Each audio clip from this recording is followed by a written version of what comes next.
Good morning to all, my dear student of grade 8th. Let's start with pledge.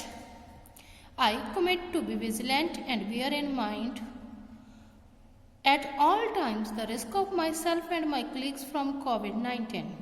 I promise to take all necessary precautions that prevent the spread of this deadly virus. I promise to follow and encourage others to follow the key COVID appropriate behavior. To always wear a mask, face cover, especially when in public places. To maintain a minimum distance of 6 feet from others. To wash my hands frequently and thoroughly with soap and water. Together we will win this fight against COVID-19. So students, this is lecture of English literature. So welcome to all in the class of English literature.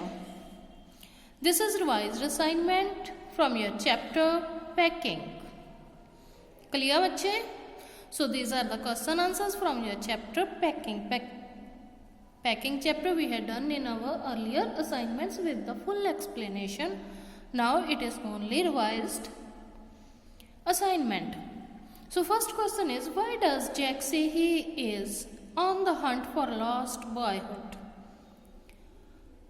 Jack says he is on the hunt for a lost boyhood because as a child Jack was burdened with responsibilities. जब वो छोटा था उसके ऊपर burden था responsibilities का. He started working at a very young age. बहुत ही छोटी एज में उसने काम करना स्टार्ट कर दिया था. And he thought of himself as a man rather than a young boy. वो अपने आप को एक मैन के तौर पे लेके चलता था, एक बच्चा नहीं मानता था. वो खुद को क्यों नहीं मानता था बच्चा? क्योंकि उसके ऊपर बहुत जल्दी से रिस्पॉन्सिबिलिटीज आ गई थी. If he ever had some extra money, he would never spend it on candy. अगर उसके पास एक्स्ट्रा मनी होती थी तो वो उसको कैंडीज परचेज करने के लिए स्पेंड नहीं करता था, क्योंकि उसको लगता था कैंडीज परचेज करना बच्चों का काम है. Describe Jack second school at San Matthew. Jack second school at San Matthew was a hit and miss affair.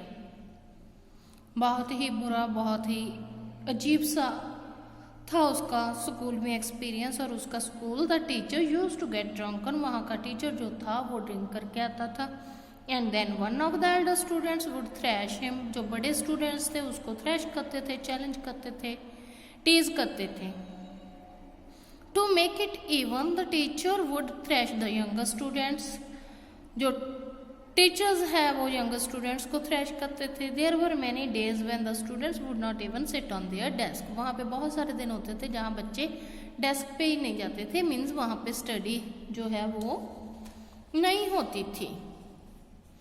How was Jack different from other ranchers? Jack was different from other ranchers because while Jack loved to read, the other ranchers were mostly ignorant of this area. Jack other ranchers से different था क्योंकि उसको study से प्यार था, वो पढ़ना चाहता था. बाकी रेंचर्स स्टडी में ज़्यादा इंटरेस्ट नहीं लेते थे. By the time he was 9 years old, he had read the absorbed Washington Irving's Alhambra. जब वो 9 का था तब तक उसने वाशिंगटन इरविन की बुक अलहम्ब्रा रीड कर ली थी. लेकिन बाकी के किसी भी राइटर को, उसके जो रेंचर हैं उसको इसके बारे में कोई नॉलेज नहीं थी. What assumption had Jack formed about the city gentleman? How was he disillusioned? शहर से कोई जेंटलमैन आया था, उसके बारे में उसने क्या डिसल्यूजन उसके पैदा हुए, क्या उसने सोचा था और क्या वो निकला.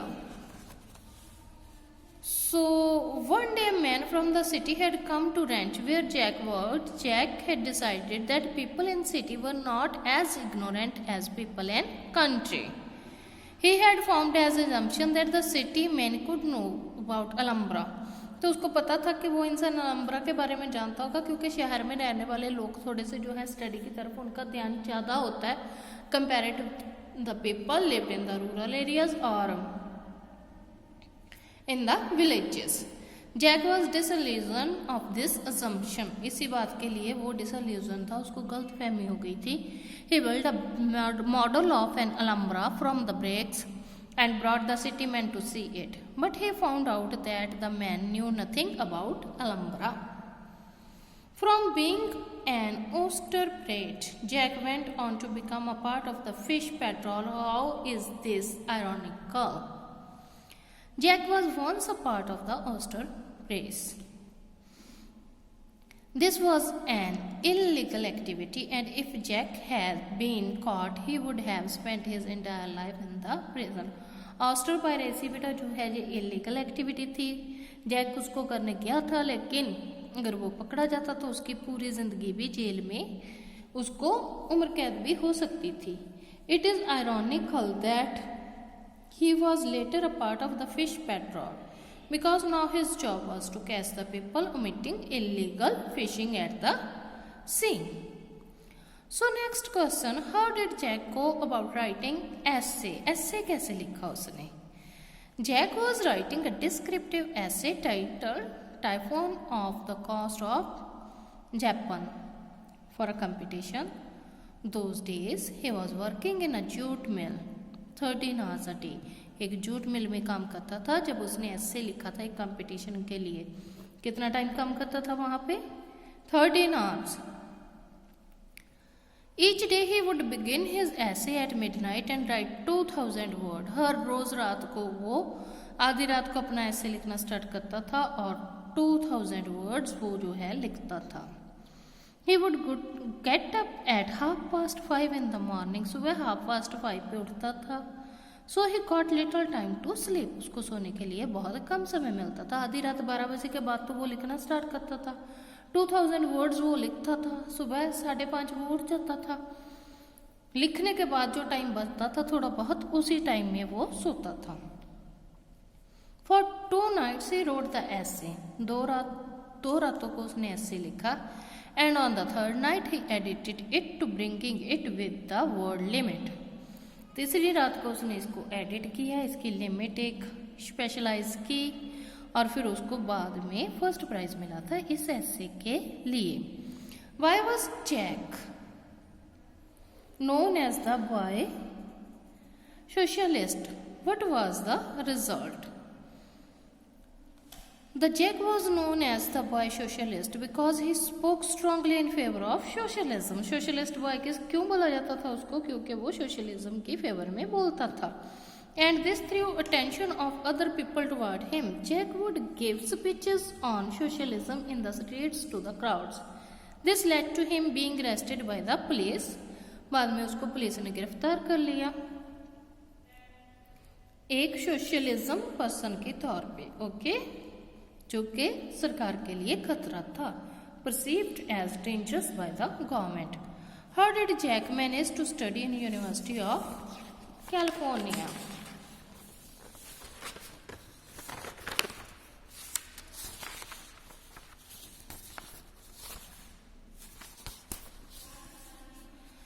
Jack got admission in University of California after cramming for 3 months. He managed to study there by working in a laundry and writing to earn money. But this proved to be too much to handle, so he had to give up the university education because it was finished. बहुत कोशिश की उसने, 3 महीने के लिए उसने study की, लेकिन उसको लॉन्ड्री के लिए एक लॉन्ड्री में काम करना पड़ता था. क्यों? क्योंकि उसको अपने स्टडी के लिए जो है वो पैसे चाहिए थे. लेकिन उन पैसों को मैनेज करते करते, अपनी लिविंग को मैनेज करते करते उसको फिर वो स्टडी छोड़नी पड़ी. Thank you.